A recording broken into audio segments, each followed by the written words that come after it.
প্রধানমন্ত্রী তারেক রহমানের সফরের পর বাংলাদেশি শ্রমিকদের জন্য আবারও খুলে দেওয়া হয়েছে মালয়েশিয়ার শ্রমবাজার। আগামী 1 থেকে 2 মাসের মধ্যে বিনা খরচে কর্মী পাঠানো শুরু হবে বলে আশা করছে সরকার। মঙ্গলবার দুপুরে সিলেট সার্কিট হাউসে একথা জানান প্রবাসী কল্যাণমন্ত্রী আরিফুল হক চৌধুরী। মন্ত্রী বলেন, খুব দ্রুতই মধ্যপ্রাচ্য, জাপান, মরিশাসের শ্রমবাজার নিয়ে সুখবর আসবে। তবে এবার মালয়েশিয়া নয়, বাংলাদেশি রিক্রুটিং এজেন্সি নির্বাচন করবে।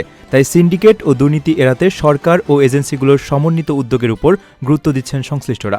বিশ্লেষকদের সতর্কবার্তা, স্বচ্ছতা নিশ্চিত না হলে আবারও জনশক্তি রপ্তানিতে ধাক্কা আসতে পারে।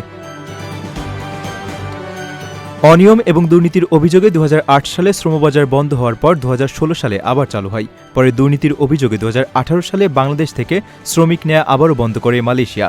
এরপর আবার 2022 সালের আগস্ট থেকে আবার কর্মী যাওয়া শুরু হয়। তবে 2024 সালের 1 জুন আবারও বাংলাদেশি কর্মীদের জন্য মালয়েশিয়ার শ্রমবাজার বন্ধ হয়ে যায়। এরপর দুই দেশের মধ্যে বিভিন্ন শর্ত শিথিল নিয়ে আলোচনা চলতে থাকে।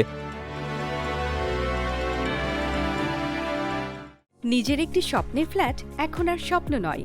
প্রবাসীর সিটিতে শুরু হয়েছে 6 বছর মেয়াদী সহজ কিস্তিতে ফ্ল্যাট কেনার দারুণ সুযোগ।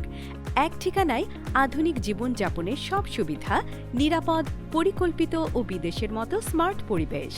আজই বুকিং করুন আপনার পছন্দের ফ্ল্যাট আর গড়ে তুলুন নিজের স্থায়ী ঠিকানা। বিস্তারিত জানতে কল করুন স্ক্রিনে দেওয়া নাম্বারে।